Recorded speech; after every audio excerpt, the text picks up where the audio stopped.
रमा अपने बेटे चंदन के साथ चतरपुर गांव में रहती थी। चंदन एक खूबसूरत नौजवान था। गांव की सारी लड़कियां उसे बहुत पसंद करती थी। एक दिन चंदन पर शिवानी की नजर पड़ी और उसे चंदन से पहली नजर में ही प्यार हो गया। चंदन को भी शिवानी बहुत पसंद आई। कुछ ही दिनों में उनकी शादी हो गई। शिवानी की एक सच्चाई ये भी थी कि वो एक इच्छाधारी नागिन थी। रमा को चंदन की ये बात पसंद नहीं आई कि उसने अपनी मर्जी से शादी की, इसलिए रमा शिवानी को पसंद नहीं करती थी। बहू, मैं सत्संग में जा रही हूँ, तो घर का सारा काम संभाल लेगी ना? जी सासू माँ, आप चिंता मत कीजिए, आप आराम से सत्संग में जाइए, मैं घर का सारा काम कर लूंगी। हाँ तो ठीक है, सारे काम निपटा लेना, बर्तन धो देना, कपड़े भी पड़े हैं वो भी सुखा देना, और घर में फिनाइल वाले पोछे से सफाई भी कर देना। और ये देख, ये बाजार से सामान की लिस्ट लिखी है, उसे भी ले आना।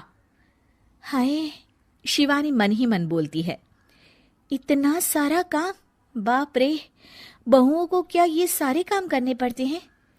रमा सत्संग के लिए चली जाती है। शिवानी झाड़ू लेकर आती है और फिर सोचने लगती है, अब जब बहू बनी हूं तो इंसानों की तरह ही मुझे सारी जिम्मेदारियां निभानी चाहिए। पहले मार्केट जाकर सामान ले आती हूँ, फिर घर का काम कर लूंगी। शिवानी इच्छाधारी नागिन होने के बावजूद भी अपनी शक्तियों का इस्तेमाल ना करते हुए घर का सारा काम खुद ही करने में लग जाती है। थोड़ी देर बाद उसे बहुत थकान महसूस होती है। उफ़ो, एक बहू को इतना सारा काम करना पड़ता है, इसका पता होता तो कभी शादी ही नहीं करती। बाप रे। घर के काम करते करते उसकी कब आंख लग जाती है उसे पता ही नहीं चलता। शाम को जब उसकी सास के आने का वक्त हो जाता है, दरवाजे की घंटी बजती है और शिवानी की नींद टूट जाती है। ओह, मम्मी जी तो आ भी गई और अभी तो आधा काम पड़ा हुआ है। मैं सासू माँ को क्या मुंह दिखाऊंगी? ओफो, क्या करूं? एक काम करती हूँ, अपनी शक्तियों का इस्तेमाल कर ही लेती हूँ। शिवानी घर का सारा काम अपनी जादुई शक्तियों से खत्म कर लेती है और फिर दरवाजा खोलती है। अरे बहू, तुझे इतना वक्त क्यों लगा दरवाजा खोलने में? माफ कीजिएगा सासू माँ, मैं सो गई थी। ओह, तो तू सो रही थी, फिर जो काम मैंने तुझे दिए थे वो तो हुए नहीं होंगे। सब कहने की बातें होती है। रमा घर में आती है और देखती है कि सारे काम हो चुके हैं। वो एकदम चौंक जाती है। अरे, इसने तो सारे काम कर दिए, वो भी इतने अच्छे से। ये इंसान के भेष में कोई चुड़ैल तो नहीं है? अब क्या हुआ सासू माँ, आप क्या सोचने लग गई? अब कुछ नहीं। चलिए खाना खा लेते हैं। अगले दिन शिवानी रसोई में काम कर रही होती है, तभी वहां उसकी सास आ जाती है। बहू, आज ना मेरी कुछ सहेलियां आने वाली है, तुम कुछ अच्छा सा बना देना उनके लिए खाने में। जी मम्मी जी। रमा के जाने के बाद शिवानी अपनी जादुई शक्ति से सारा काम कर देती है। शाम को रमा की सारी सहेलियां आती हैं। अरे रमा, अपनी बहू से तो मिलवा। रमा शिवानी को बुलाती है। शिवानी बहुत ही सुंदर थी। रमा की सारी सहेलियां उसे देखकर चौंक जाती हैं। अरे रमा, तेरी बहू तो बहुत ही सुंदर है, अपने बेटे के लिए चुनकर बहू ढूंढी है तूने। ये लीजिए, आप ये कचौड़ी खाइए। रमा की सभी सहेलियां खाना खाती हैं और उन्हें खाना बहुत पसंद आता है। अरे वाह भाई वाह, रमा मान गए तुम्हारी बहू को, कितना अच्छा खाना बना लेती है। उस दिन पूनम की रात होती है और शिवानी घर के कामों में इतनी उलझी रहती है कि उसे याद ही नहीं रहता कि हर पूनम की रात को वो अपने असली रूप में आ जाएगी। वो रसोई में काम कर रही होती है, तभी उसका असली रूप सामने आने लगता है। शिवानी ये देखकर घबरा जाती है। हे भगवान, अब मैं क्या करूं? अगर किसी को पता चल गया कि मैं एक नागिन हूं तो मुझे इस घर से ये लोग निकाल देंगे और चंदन, वो तो मुझसे नफरत करने लगेंगे। तभी रमा रसोई में आ जाती है और शिवानी अपनी सास को आता हुआ देख घूंघट कर लेती है। बहू, तू यहाँ क्या कर रही है इतनी देर से?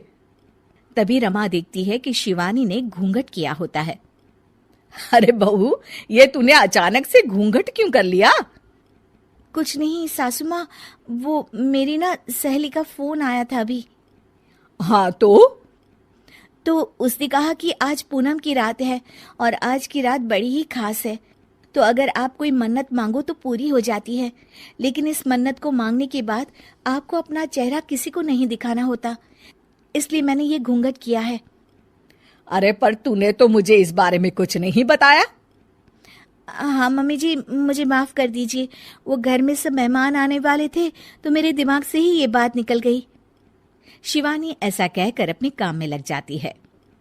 रमा मन में सोचती है, बड़ी ही अजीब सी बात है ये, ऐसी ऊट पटांग मन्नत कौन मांगता है भला।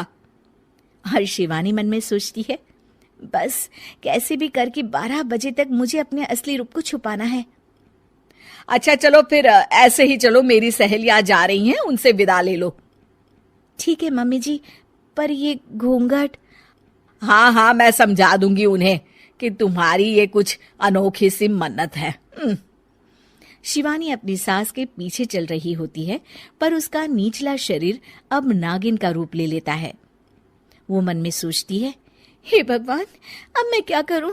ऐसे तो मैं बाहर नहीं जा सकती, मुझे यहां से जाना ही पड़ेगा। रमा पीछे मुड़कर देखती है तो शिवानी गायब होती है। रमा ये देखकर चौंक जाती है कि आखिर शिवानी कहाँ चली गई अचानक से।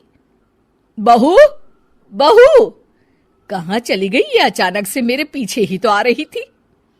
शिवानी छत पर खड़ी होती है और घबरा रही होती है कि अगर वो पार्टी में वापस नहीं गई तो उसका राज खुल जाएगा। वो चंद्र देवता से प्रार्थना करने लगती है, हे चंद्र देवता, मेरे असली रूप को आज किसी के सामने मत आने दीजिए। मैं इस परिवार से बहुत प्यार करती हूँ और मैं यहीं रहना चाहती हूँ। चंद्र देवता प्रकट हो जाते हैं। अगर तुम यही चाहती हो शिवानी, तो मैं तुम्हें इंसान के शरीर में हमेशा के लिए परिवर्तित कर देता हूँ, पर फिर तुम एक नागिन भी नहीं रहोगी और तुम्हारी सारी शक्तियां छीन जाएगी। मैं यहाँ इस घर की बहू बनकर ही रहना चाहती हूँ चंद्र देवता, आप मेरे शरीर को इंसानी रूप में परिवर्तित कर दीजिए। चंद्रदेव शिवानी को एक इंसान बना देते हैं और वो अब नागिन नहीं रहती। वो जल्दी से नीचे पार्टी में जाती है। अरे बहू, कहाँ गई थी? क्या हो गया था तुम्हें? मम्मी जी, वो छत पर थी, मौसम खराब हो गया था ना, तो कपड़े बाहर सूख रहे थे, सोचा उतार लाऊं। अरे बहू, यहाँ मेरी सहेलियां तुम्हारा इंतजार कर रही थी और तुम्हें कपड़ों की पड़ी है। मुझे माफ कर दीजिए मम्मी जी। पार्टी खत्म हो जाती है और शिवानी बहुत थक जाती है। शिवानी, घर की सफाई कर देना, बहुत ही गंदा हो गया है पार्टी के बाद। जी मम्मी जी। शिवानी इतनी थकान के बाद भी घर की सफाई में लग जाती है। सच में एक सामान्य बहू बनना भी बड़ी ही मुश्किल का काम है। अगर चंदन से प्यार न किया होता तो कभी बहू नहीं बनती।